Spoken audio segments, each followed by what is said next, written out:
Eu quero pregar nessa noite com os irmãos, eu quero falar sobre 4 dimensões insondáveis do amor de Deus, não é?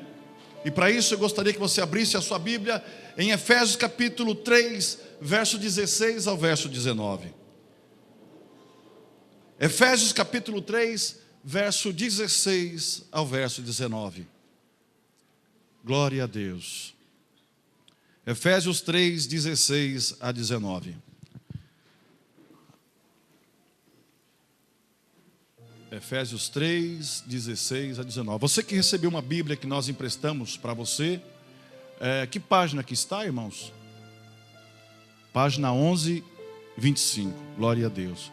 Enquanto os irmãos estão procurando, eu volto a repetir, não é que eu sempre estou falando aqui, porque glória a Deus está sempre crescendo a nossa igreja. Você que chega atrasado, por favor, não pegue cadeiras no fundo da igreja para sentar. Os obreiros vão trazer você aqui, vão arrumar um lugarzinho para você sentar aqui. Até porque quando a gente chega na casa dos outros, a gente não vai catando cadeira e vai colocando para sentar, né, irmão? A gente espera a pessoa nos acolher, nos receber e dar lugar para a gente sentar. Então, quando você chegar atrasado na igreja, espera os obreiros virem e arrumar um lugarzinho para você sentar. Porque às vezes fica bastante cadeiras vazias aqui e as pessoas vão chegando só colocando cadeira lá atrás, não é? E isso não é bom. Pastor, mas aí como é que eu faço? Chega cedo. Chega cedo, simples. Chega cedo, você vai escolher o seu lugar. Amém, queridos? Ora, Efésios 3, 16. Que página que está, irmãos? 11, 25, 11, 26. Efésios 3 e 16. Página 11, 26. Diz assim: ora, para que com as suas glórias e riquezas o Senhor Jesus os fortaleça no íntimo do seu ser com poder por meio do Espírito Santo, para que Cristo habite em seus corações, mediante a fé. E oro para que vocês sejam arraigados, alicerçados em amor, possam juntamente com todos os santos compreender a largura, diga comigo, largura, o comprimento, a altura e a profundidade do amor de Deus, que excede todo o entendimento. Amém? Glória a Deus. Tome assento, meus queridos.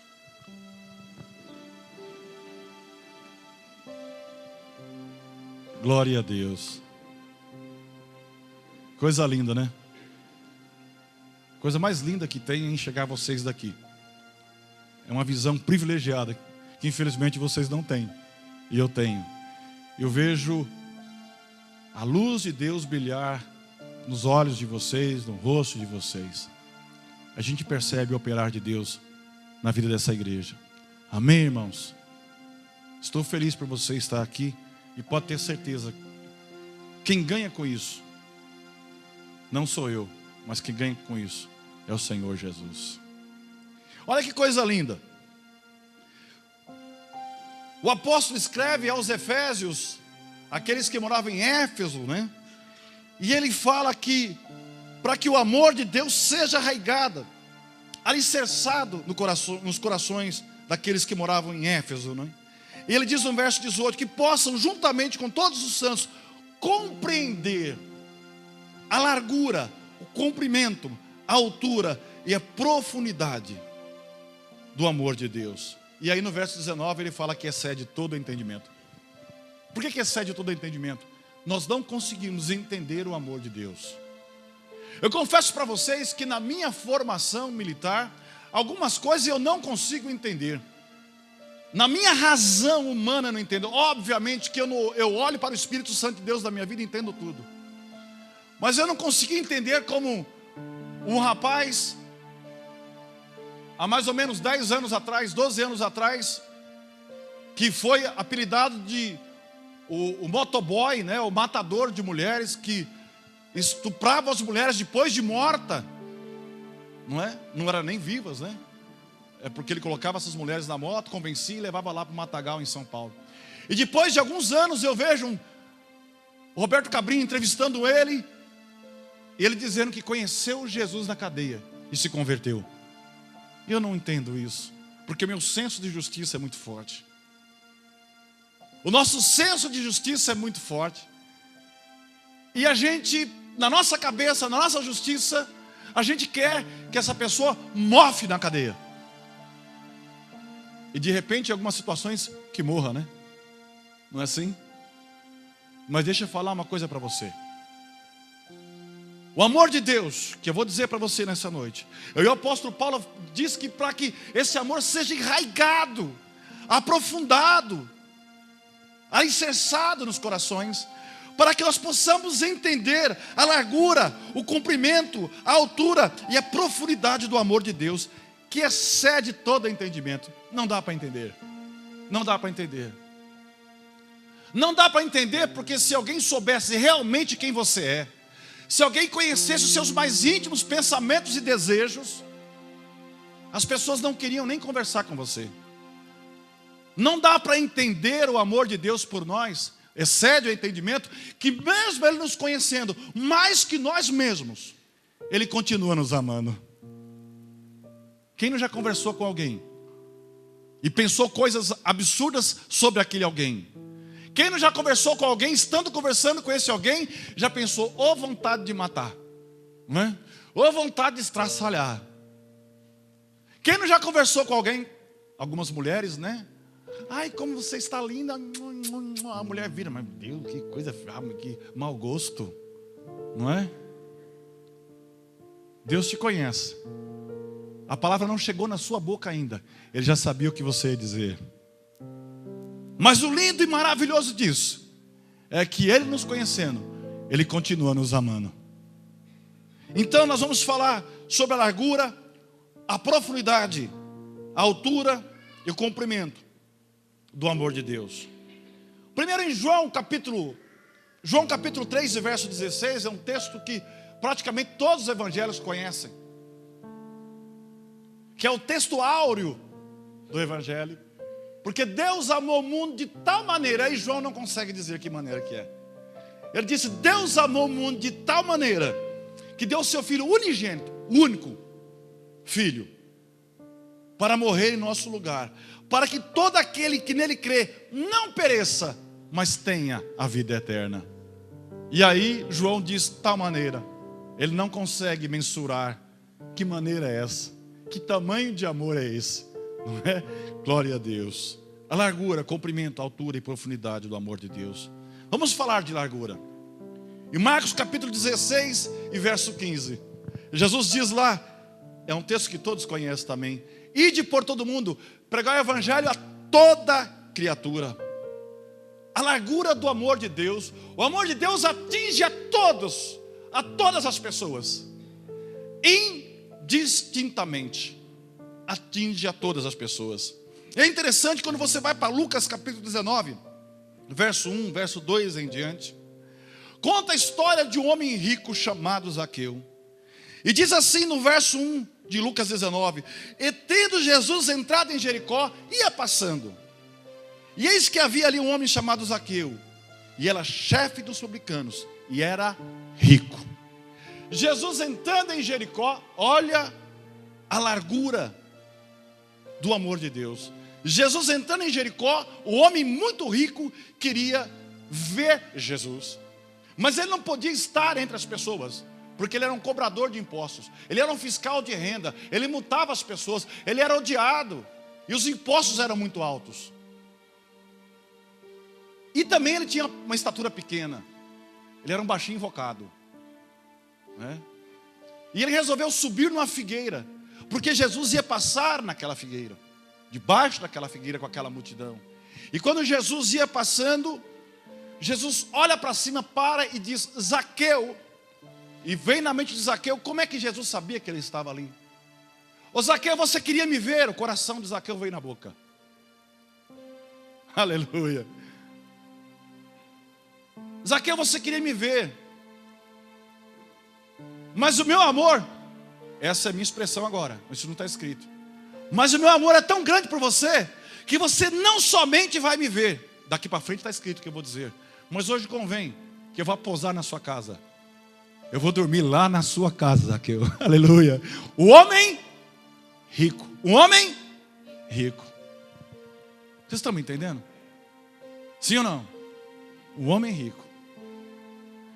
Mas acontece que Jesus saindo de Jericó, Lucas capítulo 18, verso 35 até o 43. Jesus saindo de Jericó, e alguém podia dizer, Jesus foi pousar na casa desse homem, porque esse homem era rico, não é? E Jesus pousar na casa de alguém era complicado, porque a multidão ficava para lá de fora, esperando amanhecer, porque as pessoas queriam tocar em Jesus. Era muita gente. Mas imagina, Jesus foi lá porque esse camarada era rico, era alguém do governo, não é? Mas Jesus saindo de Jericó, Lucas 18, 35 a 43, estava à beira do caminho um pobre, um moribundo, um cego de nascença. E diz no verso 35 que aconteceu que chegando ele perto de Jericó, estava saindo e assentou-se junto do caminho um homem, um cego, mendigando. Era um pobre. Era um pobre. E aquele homem gritava, Jesus, filho de Davi, tem misericórdia de mim. Jesus, filho de Davi, tem misericórdia de mim. Quando ele dizia filho de Davi, ele estava na realidade elogiando Jesus. Jesus, filho do rei. Jesus, ele estava dizendo que Jesus era filho do rei Davi. O rei Davi era a expressão máxima de elogio, alguém chamar filho do rei Davi. Não é? É como se alguém chegasse numa grande empresa e chamasse você de filho do dono da empresa. Aí você é o filho do dono, não é? Não é, Marquinhos? Filho do dono, eu sei como é que é. Eu sei como é que é isso aí. Era a mesma coisa. Jesus, filho de Davi, tem misericórdia de mim. Jesus, as pessoas mandaram aquele cego calar a boca. Cala a boca, você está atrapalhando o mestre. Ele gritava mais ainda. Aí Jesus vai até ele e diz, o que queres que eu te faça? Humildemente, aquele cego não se importou com uma pergunta tão absurda. Um cego que está gritando, o que quer que eu te faça? Era muito óbvio. Humildemente, ele disse, Senhor, que eu veja. Jesus disse para ele, vê, a tua fé te salvou. Ele teve a primeira imagem mais linda da vida. Os olhos dele se abriram. Ele viu o Filho de Deus na frente dele. Entende? A largura do amor de Deus. O amor de Deus atinge a todos. Pobres, ricos, medianos, não importa. O amor de Deus atinge a todos. Aleluia! Jesus em Jericó teve encontro com o rico. E teve encontro também com o pobre. E Ele quer ter um encontro com você nessa noite. Aleluia. Pastor, mas eu venho na igreja todo dia. Mas tem um dia que Ele encontra com você. Tem aquele seu dia. Aleluia. A Bíblia conta uma história de uma mulher.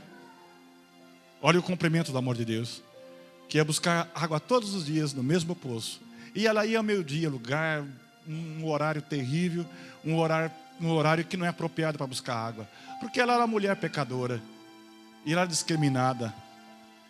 Todos os dias ela ia naquele poço. Quem sabe você todos os dias está vindo aqui na igreja. Mas aquele dia foi diferente. Porque Jesus foi até Samaria. Lá no poço. Se encontrar com aquela mulher. Aleluia. Jesus te trouxe aqui para você ter um encontro com Ele nessa noite. Aleluia. Glória a Deus. Vamos falar sobre, em segundo lugar, o cumprimento do amor de Deus. O cumprimento fala de tempo, não é? Fala de tempo. Às vezes nós medimos a quilometragem por tempo. 100 km por hora, 20 km por hora, não é? Tem algumas pessoas correm bastante aqui. Eu parei de correr, estou fazendo que nem um Vanderlei. Nós estamos pagando para um rapaz correr para a gente, não é? Para aqui ficar correndo. Em 2 Pedro capítulo 3 e verso 9 fala assim: o Senhor não demora em cumprir a sua promessa, como alguns julgam. Pelo contrário, Ele é paciente com vocês, não querendo que ninguém pereça, mas que todos cheguem ao arrependimento. E aí quando você vai no verso 8 de 2 Pedro capítulo 3, fala assim: mas amados, não ignoreis uma coisa, que um dia para o Senhor é como 1000 anos, e 1000 anos como um dia. Ou seja, você está esperando que Deus Você acha que Deus está demorando no tempo? Você acha que Deus, que o amor de Deus, o cumprimento dele não chegou até você? Mas pelo contrário, ele fala que ele não demora em cumprir a sua promessa, como alguns julgam, o apóstolo disse. Mas ele pediu para observar que um dia para Deus é como 1000 anos, e 1000 anos como um dia. Deixa eu profetizar algo na sua vida nessa noite. Ainda que ele tenha que aumentar os anos de vida, os seus anos de vida, ainda que a sua vida se prolongue, para ele cumprir a promessa na sua vida, ele vai fazê-lo, porque ele é Deus. E a palavra de Deus não volta para ele vazia. E ele não é homem para que minta. Eu brincava de ser pastor. Eu pegava uma vassoura e brincava e falava na vassoura, e meu irmão era a igreja. Eu pregava na vassoura e ele, glória a Deus. E aí daqui a pouco ele invertia. Mas se passaram quase 30 anos para eu subir aqui em cima. Entende isso? Deixa eu falar uma coisa para você. Deus tinha promessa com um homem chamado Abraão, e disse para esse homem: você será pai de uma grande nação. Mas a mulher dele era estéril. Como é que ele seria pai de uma grande nação? Mas quando você vai em Gênesis capítulo 21 e verso 2, e voltando um pouquinho atrás, diz que já era cessado o costume das mulheres. Sara não menstruava mais, mas foi os anjos do Senhor lá na tenda de Abraão, e disse: Abraão, o ano que vem a essa hora, a sua mulher dará luz a um filho. Uma promessa de 100 anos. Deixa eu te falar uma coisa, você que está desesperado. Passa os céus, passa a terra, mas as palavras do Senhor Deus na tua vida permanecem para sempre. Mesmo que alguns nesse momento te julguem pela aparência, te julguem pelo momento, porque o momento é muito difícil quando você está na prova. Quando você está na prova, mas ele pecou, por isso que está assim. Mas ele é assim. Os julgamentos são muito rápidos. Isso aconteceu na minha vida, e às vezes acontece. O cara que era o cara não é mais o cara. É o cara que precisava de pegar R$5 emprestado para comprar leite para a filha. Aleluia. Aleluia. Mas se é para ele, e por ele, e para ele são todas as coisas, inclusive a sua vida. É nesse momento que Deus prova se você realmente é fiel a ele. Pastor, quanto tempo? Eu não sei. Abraão e Sara esperaram mais de 100 anos. E aí quando você vai em Gênesis capítulo 21 e verso 2, diz assim: Sara concebeu a Isaac, apesar de sua velhice, deu luz a um filho de Abraão, no tempo fixado por Deus. Há um tempo para cada coisa. Há um tempo determinado por Deus para cada propósito. E quando nós falamos em propósito, nós falamos em propósito, não é coisa doida, não é coisa alheia. O propósito, ele tem planejamento. O propósito, ele tem expectativa. E propósito não se muda, é propósito. Não pode ser uma coisa hoje, outra, Deus não me ouviu mais, larga para lá, abandonei meu propósito. Não, irmão. Há um tempo determinado por Deus para cada propósito. Qual é o seu propósito dessa noite? O que você espera de Deus? Pastor, já desisti. Então não era propósito. Porque aquele que espera e almeja com fé. E fé é o firme fundamento das coisas que não se vê, mas que se espera. Eu não estou vendo, a coisa está complicada, a coisa não chega, mas eu tenho esperança que vai acontecer em nome de Jesus. Vai acontecer, porque Ele é Deus. Ele é o Senhor. Ele é o Senhor dos tempos. Então fique tranquilo. Você está muito preocupado porque nosso tempo passa muito rápido. É 70, 80 anos, como diz a palavra de Deus. E o que passa disso é fadiga. E aqueles que chegam nesses anos com a sua robustez, chegam reclamando, não é? Diz a palavra de Deus. Mas Isaías 43 e verso 13 diz assim a palavra de Deus: ainda antes que houvesse dia, eu sou. E ninguém há que possa fazer escapar das minhas mãos. Agindo eu, operando eu, quem impedirá? Jesus não adianta mais. Meu irmão Lázaro já morreu, faz 4 dias. Não resolve mais nada. Muito obrigado pelas suas condolências. Muito obrigado por o senhor ter vindo aqui. De repente Marta e Maria disseram para Jesus, e o irmão dela estava na sepultura: você enterrou os teus sonhos, mas nessa noite Jesus quer ressuscitar os teus sonhos.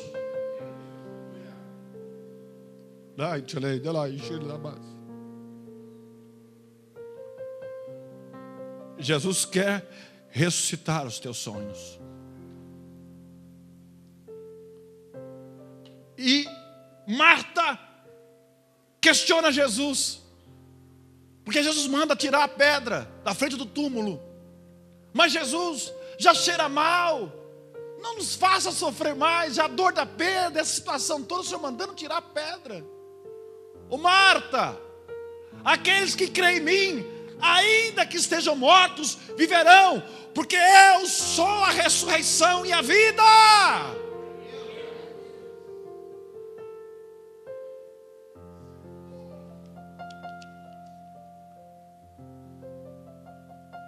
Aleluia, glória a Deus. Eu queria mudar a canção do final. Se Deus quiser, fizer, Ele é Deus. Se não fizer, Ele continua sendo Deus. Ainda antes que houvesse dia, eu sou, e ninguém há que possa fazer escapar das minhas mãos. Operando eu, diz Deus, quem impedirá? Aleluia. Jesus te trouxe aqui nessa noite para você ouvir essa palavra. Você tem andado sem sentido. Eu estou inclusive fugindo do que eu escrevi aqui. Você tem questionado, você tem andado sem sentido, você tem esperado e ao mesmo tempo desesperado. Mas Jesus ressuscita os sonhos nessa noite. Aleluia. Vamos falar em terceiro lugar da altura do amor de Deus. Deus sempre esteve na altura. Em Isaías capítulo 55, do verso 8 ao verso 9 diz assim: porque os meus pensamentos não são os seus pensamentos, nem os meus caminhos são os teus caminhos, declara o Senhor. E ele diz no verso 9: assim como são mais altos os céus do que a terra, assim também os meus caminhos são mais altos que os teus caminhos, e os meus pensamentos mais altos que os seus pensamentos. Isaías 55, 8 e 9. Há uma distância muito grande de Deus, pelo menos havia, de Deus e nós. Mas aí Ele desce, nessa altura, aí Ele desce. Aí lá em Filipenses capítulo 2, versos 5 ao verso 11, o apóstolo Paulo escreve: de sorte que haja em vós o mesmo sentimento que houve também em Cristo, que sendo Deus, e em forma de Deus, um ser que pode todas as coisas, onipotente, onisciente, onipresente, aquele que chama o planeta Terra como escabelo dos seus pés, lugar onde se amarra os sapatos. Eu vou repetir: de forma que haja em vós o mesmo sentimento que houve também em Cristo, que sendo Deus em forma de Deus, não usurpou ser igual a Deus, mas esvaziou-se de si mesmo, da altura que Ele estava, tomando forma de servo, vindo a este mundo em forma de servo, semelhante aos homens, humilhou-se a si mesmo, sendo obediente até a morte, e morte de cruz. Deus veio a este mundo através de Jesus. E não veio como rei, tanto que os reis magos ficaram seguindo a estrela do Oriente, que depois ela parou lá em Belém. Ela passou no meio do palácio de Herodes. E aí já pensaram que era ali que nasceu o menino. Chegaram, mandaram perguntar para o rei: aqui que nasceu o rei? o Messias, mas a estrela continuou. A estrela não parou no lugar do rico. Ela parou lá em Belém, numa manjedoura. Um lugar muito simples. Sendo ele Deus, não usurpou ser igual a Deus, mas veio este mundo em forma de homem. Estando em forma de homem, não veio como rico, veio em forma de servo. Estando em forma de servo, trabalhador. Lá em Isaías capítulo 53 diz que ele era homem experimentado, homem de dores, experimentado dos trabalhos. Mas ele foi oprimido pelas nossas transgressões, e o castigo que nos traz a paz estava sobre ele, e pelas suas pisaduras nós somos sarados. Está escrito lá. É por isso que você está aqui nessa noite. E aí, estando em forma de homem, veio como servo. Estando em forma de servo, foi obediente até a morte. Uma morte natural? Não, uma morte de cruz. Do pior desgraçado, o pior assassino, a escória da sociedade. A cruz era para o pior homem. De Deus, olha o amor dele, a altura. De Deus ao pior homem. De Deus a servo. De servo semelhante aos homens, obediente até a morte, e morte de cruz. Mas aí em profecias, em Isaías capítulo 9, verso 6, o profeta, 700 anos antes de Cristo, já profetiza o acontecimento que mostraria a altura do amor de Deus. Em Isaías 9,6 ele diz assim: porque o menino nos nasceu, e o filho se nos deu, e o principado, a autoridade está sobre os seus ombros, e ele se chamará Maravilhoso, Conselheiro, Deus Forte, Pai da Eternidade e Príncipe da Paz. Aleluia, glória a Deus. Vamos em quarto lugar para encerrar nessa noite, na profundidade do amor de Deus. Romanos capítulo 11, verso 33 e verso 36. Ó profundidade das riquezas, tanto da sabedoria como da ciência de Deus. Quão insondáveis, Deus, são os teus juízos, e quão inescrutáveis os seus caminhos. Porque quem compreendeu a mente do Senhor? Ou quem foi o seu conselheiro? Ou quem lhe deu o primeiro ensinamento para ele, para que seja recompensado? E aí, na realidade, o apóstolo cita um salmo de Davi, mas aí ele encerra dizendo no verso 36: porque dele, e por ele, e para ele são todas as coisas. Glória, pois a ele eternamente, amém. Você pode dizer: dele, por ele e para ele são todas as coisas nessa noite? Amém? E aí vamos aos salmos de Davi. Salmo 139, verso 7 e verso 8. Para onde eu poderei escapar? Aleluia, estamos falando da profundidade do amor de Deus. Para onde eu poderei escapar do teu Espírito, Deus? Para onde eu poderia fugir da tua presença? Davi diz: se eu subir aos céus, lá tu está. Se eu fizer a minha cama na sepultura debaixo da terra, o Senhor me vê. Aí no verso 16, ele fala o que já foi dito nessa noite: tu me vistes ainda quando eu não tinha forma, ainda quando eu não era um embrião. Tu me vistes antes de ter nascido. Os dias que me destes para viver foram todos escritos no livro, quando ainda nenhum deles existia. A sua estada aqui nessa noite estava escrita, porque Deus queria falar com você. Aí no verso 17 diz: ó Deus, como é difícil entender os teus pensamentos, e eles são tantos. Ah, se eu contasse, seria mais que os grãos de areia. Quando eu acordo, o Senhor está comigo. Quando eu me deito, o Senhor está comigo. Aleluia, glória a Deus. Ele é Deus.